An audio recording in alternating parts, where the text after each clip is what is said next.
Yeah, great job. When you're inside, can you see all the hangar doors, or you can only see all 9 of them, or whatever it is that from outside? What do you mean when you're If you were inside? inside, looking at in one hangar, can you see all the way down, see all of them, see more, or is they separated? Yeah, there's inside each hangar bay, there's, if there's the big door that goes to outside, inside on the sides, I guess I could use the whiteboard. Right. There's, oh, what the hell? Okay. All right, this is going to be a tough one. Okay, so.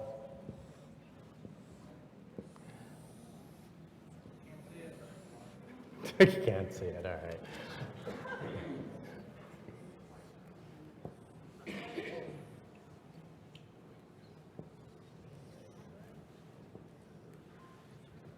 Is that making any sense? So there's the doors here where this is, Papoose Lake.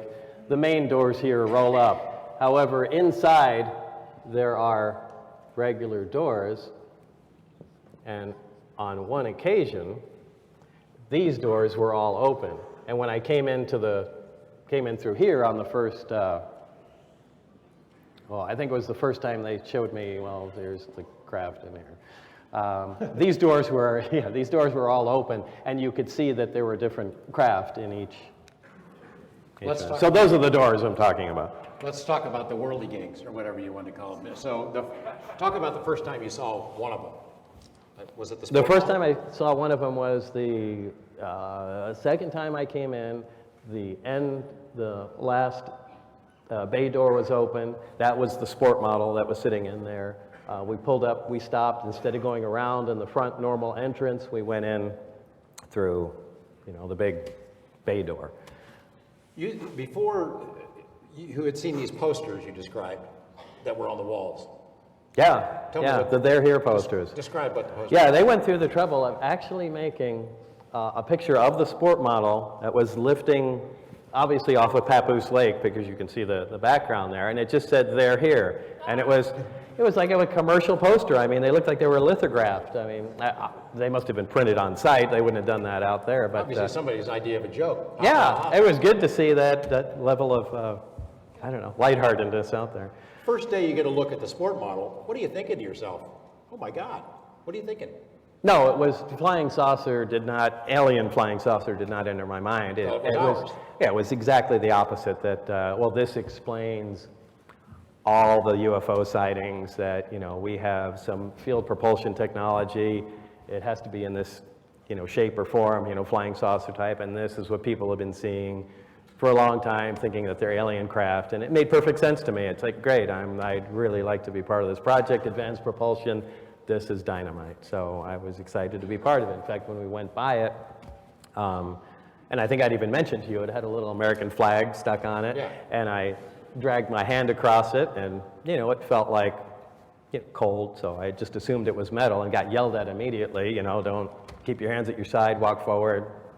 All right. And you're so thinking to yourself, oh man, I am part of the coolest inside joke in history, because we've got flying saucers that we made, and we're playing a joke on everybody. Or like, no, I wasn't really playing a joke. It was that, this is cool technology, and by at any time we feel like we can probably just take over the world, America, and that was that attitude. So at what point do you realize we didn't make it? How did you learn that? Is that the briefing books? Well, yeah, the briefing books just did not make any sense. We started into, that actually, predated seeing that, and I really don't know. The briefing books covered a little bit about a lot of topics, and it dealt with, analysis of, it was all back engineering material, analysis of metal, power systems, and the way things were, even the way things were laid out within the craft. And again, it really had me confused. It was so far beyond what I was expecting. Is this some kind of test, or is this actual material? So it just, I thumbed through everything and went, okay, and just went on it from there. But it really didn't hit me until I went in. I was introduced to my working partner, who was Barry Castillo, or whatever I pronounce his last name. And the way they worked there was everything was very compartmentalized, so everybody had a buddy to work with. And that is the only person you can talk and converse with and bounce ideas off of. You can't talk to anybody else in any other group. You can't, even if we go sit and there's a bunch of other people around, you can only talk to the guy, your buddy, they called him. So anyway, so he was my buddy, and the first day we went in there, he was excited to show me everything, and it seemed like he had been alone for too long. And he was really excited that I was there, and I was kind of picking up on his enthusiasm, going, well, he says, boy, you are gonna just die when you see this, and one of the first things he did was, fire up one of the reactor that had been taken out of the crowd. Tell that story. Tell it. The reactor it's a small device. It's probably, just roughly a foot square with half a hemisphere on it. Half a hemisphere? Anyway, there's really nothing there. The top comes off, and there's like a little tower on it. It does. Draw it. Well, all right. Oh, this is my eraser here.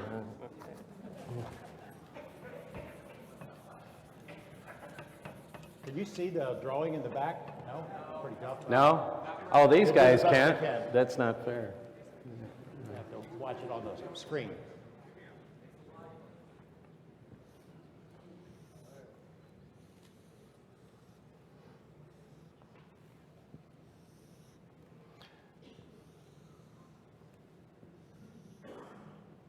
Was anything about this in the briefing books about how this worked? You did read about this before you got. There's very little about this. Okay. Essentially, for size comparison, half a basketball on a plate. That was probably. Not a whole lot of moving parts. Nothing really. No, nothing. I mean, it's just incredibly simple. There was nothing there that could do anything and it was too small to hold any large power source or anything.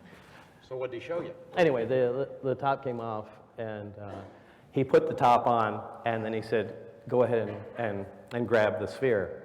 And as my hands approached it, I couldn't touch it, which was fantastic. And if you ever played with magnets, I'm sure everybody has, you take two like poles of a magnet and you can kind of feel that balance. It was exactly like that, but it was my hands. They weren't magnetic. And he says, you're feeling a artificially produced gravitational field. And that really floored me. And I began to run through in my mind, how can this be a joke or faked, or there's no way. And that's the first time that it was kind of a domino effect than what I had read in the briefings and going, these guys aren't kidding. This is unbelievable. Let's go back to briefings for a second, and then we'll come back and you can tell us a little bit more how this operated. In the briefing books, you see the craft described, and then you get into some more exotic stuff that you had to wonder, are they messing with your head? Alien stuff. Yeah, there was. It was a one and only briefing, whatever you want to call it, or an overview of it. It was split. The entire program there was split into individual projects, and each had an overview of each project, and each group got an overview of all the other projects in case there was some connection to what they were doing, but it was clear they didn't want everybody to know everything. And although the military loves doing that, it really screws up trying to move forward and Too compartmentalized, you can't. It's insane, but they really enjoy that. But anyway, the only thing that dealt with any kind of biological Entities. it's essentially what you'd call them. There was just a view of a creature, and the closest estimation I can give you is a gray, because it had a head with the large eyes, but what they were focusing on was a T-cut in the chest, and it was one large organ, and the comments were about how it functioned as a liver, a lungs, a heart, as if all organs had grown together or evolved together, where it was just I don't know, an all-purpose. Internal organ? Yeah, I guess. I don't really have an analogy for it. But that was it. And the accompanying photographs were that organ removed. It was sectioned. It was showing the different chambers. There were indications of it. There were the weights of the different pieces that they removed. So again, I don't know where the thing came from, where this was just a briefing of something else, but it was, there's nothing in the briefing book that says this comes from X planet, and you're wondering yourself, are they messing with us, right? Are they messing with me? Are they testing right. me? I mean, it really didn't hit me at the time. It seems they wanted me up to speed really fast, to where they were skipping too many places to make me feel comfortable. At the time, I didn't realize that everybody got these, and the people that dealt with biological connotations of everything were getting metallurgy reports. And again, it was just in case there was some connection, you could kind of raise your hand and say, wait, this thing might relate to us in some way. Did Barry or anybody else tell you why they wanted to get you up to speed so fast? Were there some urgency there, or were they just tired of not making progress, or what was it? That was never really clear. I know there was some accident prior to me being hired, and you replaced somebody who'd been yeah, I killed? replaced somebody. Somebody was killed, and it was playing with the reactor, and they said, well, we're going to be working on the reactor. I went, well,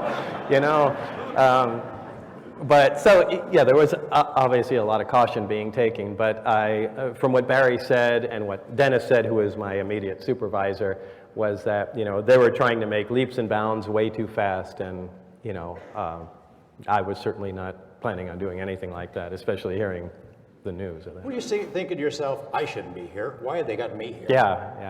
Yeah. Please, there's a billion people they could have hired, that I thought would have been, a better choice for that. But they really wanted somebody. It seems like they were stuck, and they wanted somebody coming from left field with just new ideas, just to get us out of the rut and just move something forward. Yeah, well, they get the right guy, the mayor of left field. I don't know if that's the way to describe it. Let's go back to talk about the reactor. So he showed you with this experiment in your hands, you could feel it's a force field, and how they fake that, if they were faking it, is amazing. No, I don't think you can. Then you saw some other stuff, the golf ball Yeah. demonstration. Tell me that story. Tell us that. Well, that wasn't really supposed to be a demonstration, but well, in some way it was. And once I said that's unreal. This is a gravitational field, and you can see that it's extremely strong by it, and it tapers off, and it's following the inverse square law, which is the gravity, radiation. The inverse square law is essentially the amount of energy dissipates really quickly as distance increases. So, that was immediately noticeable to me. And he said, well, check this out. And, he had a golf ball, and he, winged it at the thing, and it bounced off the field, coming nowhere close to the reactor. And, we have those suspended ceiling tiles in there, and it knocked it out of place. And, he flipped out and said, Dennis is going to be back in here, so jump up on there. We're trying to arrange stuff and, fix the thing. And he's knocking the reactor around and going, oh man, it's my first day, don't screw everything up. So, and I'm taking the dust off the thing, and the second we finished, Dennis walks inside and is, how things going? Great, so.